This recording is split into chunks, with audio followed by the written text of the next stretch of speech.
Hörmətli izləyicilər, hər vaxtınız xeyir. Bugün Azərbaycanın müasir tarixinin ən faciəli və həmçinin azadlıq uğrunda dönüş nöqtəsi olan 20 yanvar hadisələrindən 36 il ötür. Bugünkü qonağım həmin hadisələrin canlı şahidi və birbaşa lentə alan fotojurnalist Reza Deqatidir. Reza bəy, xoş gördük sizi.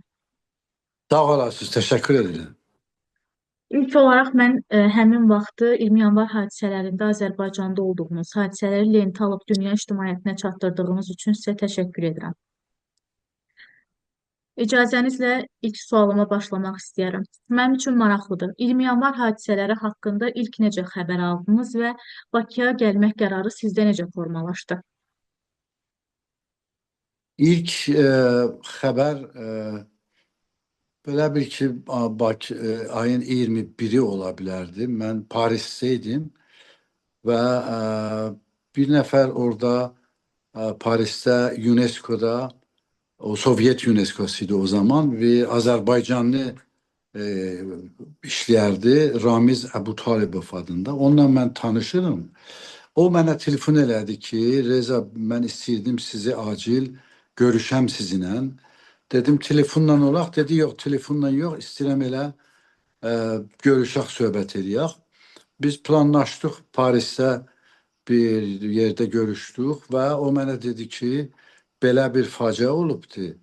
Xəbər gəlibdi. Dəqiq bilmirik nə olubdu, amma çox elə bil ki, çətin bir mövzudur və jurnalistləri zaten heç kəsi buraxmırlar ora. Əgər sizin imkanınız olsa, lütfen gedin ora. Mən də o zaman bilirdim ki, Sovyet vaxtında Bakıya viza verməzlər. Fəqət bizim bu xarici jurnalistlərə fəqət Moskva kimin viza ala bilirdi. Orada gələk gedibdi yenidən bu Xarici İşlər Nazirindən zadla görüşəydi ki, başqa yerlərə. Ona görə elə həman vaxt getdim mən Sovyet səfirliyinə Parisdə və viza aldım Moskva. Mənə dedilər, nəyə gedirsiniz siz Moskva? Dedim, gedirəm orada bu Bolşey bal eləyənləri şəklini çəkməyə. Onlar da xoş oldular. Dedilər, buyuruz, viza verdilər. Və mən Moskva kimin gəldim. Moskvada orada Azərbaycan evi var idi. Və bir də o Rusiya Hotel. O xariciləri çox, jurnalistləri orada hamısı Rusiya Hoteldə olurdular. Və Azərbaycan evinə getdim. Orada da gördüm ki, çox belə demək olar vəziyyət gərgindir. Bütün Moskvadakı Azərbaycanlılar yığışıblar ora, hamı deyirlər nə oldu, indi belə oldu. Söhbət gedirik, konferans keçirik. Oranı da gecə həman biz yəni qaydan həman gecə ki biz gəlmişdik, ora çatmışdıq. Orada elə bir ki hücum gətirmişdilər, sındırmışdılar o hərbilərdə, bilmirəm indi ya bu kimlər olmuşdu, komandolar. Bütün o Azərbaycan evinin də o ofislərin zadını dağıtmışdılar. Bunlar da hamı şokdaydılar. Başka jurnalistlər də var idiler, xaricilər, Moskvada olurdular ya gəlmişlər ki, onlar hamısı istədilər Bakıya getməyə. Və belə dedilər ki, gələ bu Sovyet Xarici İşlər Nazirindən icazə olsun ki, hamı Bakıya gedə bilər. Amma Azərbaycanlılar orada dedilər ki, bu çətin qoyacaqlar gedən. Mən də bilirdim ki, imkan yoxdur ki, bunlar indi belə xarici jurnalisti Bakıya aparalar. Ona görə mən onların planı ilə, yəni o Xarici İşlər Nazirinin planı ki, deyirdi, gəlin hamımızı biz təyyarə ilə Bakıya aparacağıq, bütün xaricinin üzərinə. Mən ona inanmadım və o plana getmədim. Qaldım Moskvada. Moskvada da söhbət olmuşdu ki, bir dənə fəqət yol vardı Bakıya getmək o zaman. Çünki o vaxt təyyarəyə bilet almaq ya bu sürətli gedən qatara bilet almaqla ki, ona da viza lazım idi xaricilərə ki, sənət göstərsinlər, belə vəsiqə və vizaları olsun. Məndə də yoxdur da viza, fəqət Moskva idi. Bir dənə yol qalmışdı və o da o idi ki, bir qatar var idi o zaman. Kət Moskvadan yola düşürdü. Yollarda belə kənd qatarı deyirlər ona. Çox sürətsiz və yavaş-yavaş gedirdi. Bakıya mən 48 saat ya 30 neçə saatdan sonra çatırdı Bakıya və orada dedilər ki, burada siz gizlənə bilirsiniz.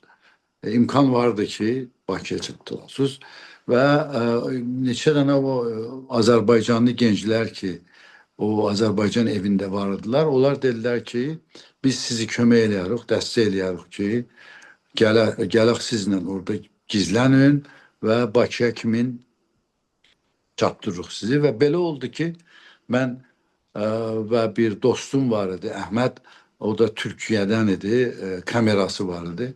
İkimiz qatarda gizləndik və neçə saat, 30 neçə saat, 48 saatdan sonra biz Bakıya çatdıq. Orada da bizi qarşıladılar. Çox, nə demək olar, çox nağıl çox, hekayəsi çoxdur, amma belə də ki, bizi elə Azərbaycanlılar qarşıladılar orada, Bakıya çatdığında. Orada vağzaldan bizi çıxartdılar, gizlincə yenə də. Çünki vağzalda da bütün əskərlər durmuşdu, hərbi əskərlər, ruslar və hamı ki qatardan gəlirdi, onların yoxlayırdılar. Və sabahısından biz neçə gün gizlin bütün morgu getdim, çəkdim. Mən morqdakı adamlar yığışırdılar bu ölülərin şəkillərinə baxmağa. Ya xəstəxanalardakı bu yaralıları əməliyyat aparırdılar. Ya bütün küçələrdə görürdü bu əskərlər zatlar necə gəzirlər. Bakının ətrafında bütün tanklar qalmışdı, Rus tankları. Mühasirə kimin olmuşdu da Bakı. Və bir də bu indiki Şəhidlər Xiyabanına getdim. Orada yeni yaralılardan ölmüşdülər və onları dəfn eləməyə gətirmişlər. Çox da adam var idi. Hamı dolu idi. Gözlər hamısı yaşla dolu idi. Hamı elə baxırdılar, elə bir ki, heç kəs inanmırdı ki, bunların başlarına bu cür bir oyun gəlir. Heç kəs inanmırdı ki, məsələn, bu belə rahat bunlar müzahirə eləmişdilər, təzahürat deyirdi, nə deyir, demonstrasyonda və ruslar belə bu cür bunları öldürsünlər, fişər gətirsinlər. Ona görə çox çətin vaxtlar idi. Amma bunları çəkəndən sonra, lentə alandan sonra biz gələ Parisə qeyd etdik ki, bunu çatdıraq və orada da həman o Azərbaycanlılar ki, bizə kömək eləmişdilər. Onlar bilmirəm bizə bir vəsiqə hazırladılar ya başqa bir vəsiqə ilə bizə bilet aldılar ki, Bakıdan biz Moskva da o qatarla qayıtmayaq, təyyarə ilə gedə bilək. O bizə bir 2-3 gün vaxtımızı nəcat verdi də, belə deyirəm. Daha biz Parisə çatdıq və Parisdə o fotolar, filmlər, zatlar dünyaya paylandı. Həman gün bəlkə 18 dana media, televizyon, radyo olan çıxış elədim, söhbət elədim, şəkillər, filmlər göstərildi və dünya başqa cür bu mövzuya baxdı. O vaxta kimin heç bu mövzunu mediada bu cür tərif eləmirdilər. Mediada belə deyirdilər ki, Azərbaycanlılar erməniləri dağıdıblar, öldürüblər və ona görə belə bir hadisə olubdur ki, ermənilər ölüblər. Fəqət onu göstərirdilər mediada. Ta bizim şəkillər gəldi, filmlər və başqa cür bunu göstərə bildilər.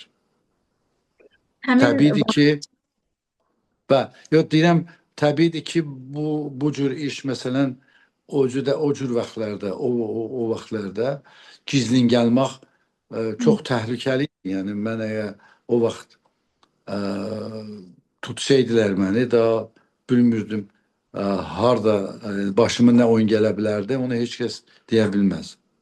elə sizdən mən onun təhlükə barəsində soruşacaqdım. Həmin an oldumu ki, hər hansısa bir müdaxilə ilə, təzyiqlə üzləşdiniz çəkiliş apardığınız üçün? Əslində belə idi ki, mən o 90-cı ki olurdu. 79-dan mən professional kimin bütün dünyanın başqa yerlərində inqilabları, müharibələri zadı çox çəkirdim. Ona görə bir 11 il mənim bu mövzuda təcrübəm var idi ki, nə cür eləyim ki, tutulmayam, görməsinlər.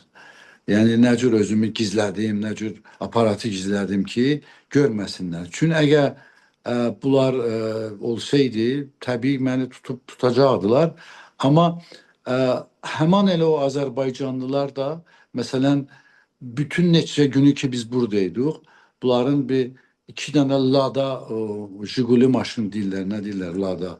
Onlardan var idi və arxa sitin ayağında mən uzanırdım. Üstümə də bir pətü kimi bir e, malafay deyirlər, nə deyirlər. Onun çəkirdilər ki, eşikdən baxanda görüşmürdü. Və bunlar sürürdülər maşını. Özləri görə baxa-baxa birdən mənə dedilər ki, Rza bəy, bir tank var burada. Rza bəy, burada əskərlər vardı.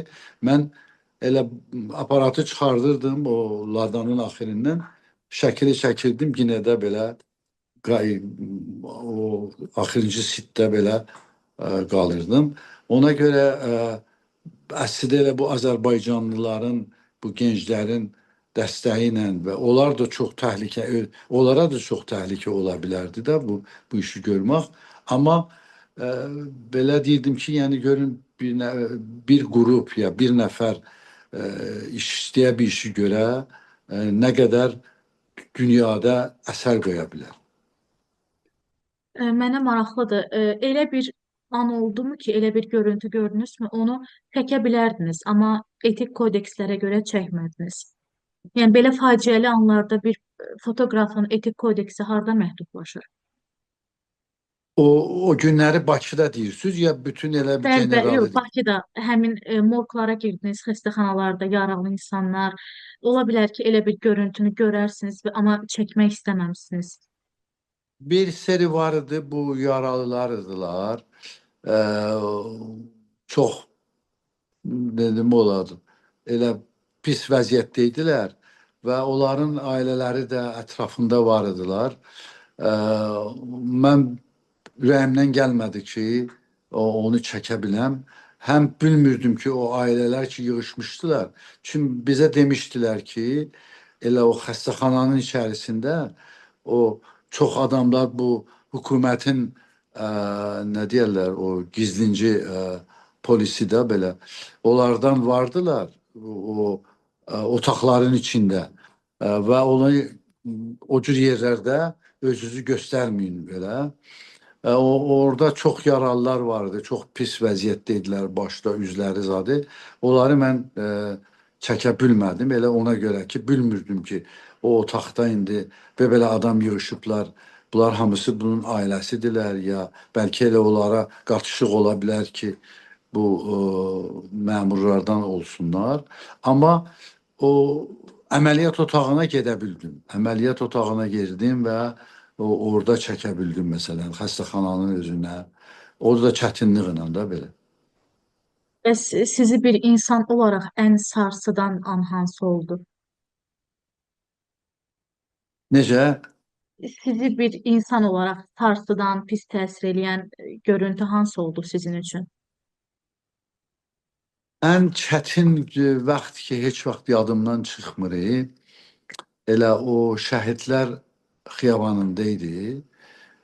Taza bir gənc oğlan e, yaralı idi. Bu neçə gündən sonra e, belə vəfat eləmişdi və onu gətirib dəfn eləyəndə onun anası da var idi.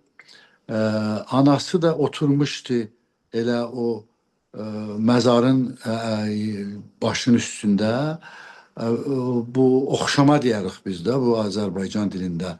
O oxşama oxuyurdu oğluna və hamıya deyirdi ki, ay oğul, ay bala, məni də elə burada bastırın oğlumun yanında, məni də.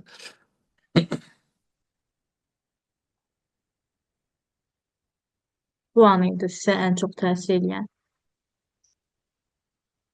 Bəs e, çəkdiyiniz görüntülərdən hansı onu mənə göndərməyinizi istəyərəm hələ də sizdə qalıbsa və yaxud da mediada varsa ki, kadrlar içində ən çox sizə təsir edən şəkil odur, foto olaraq.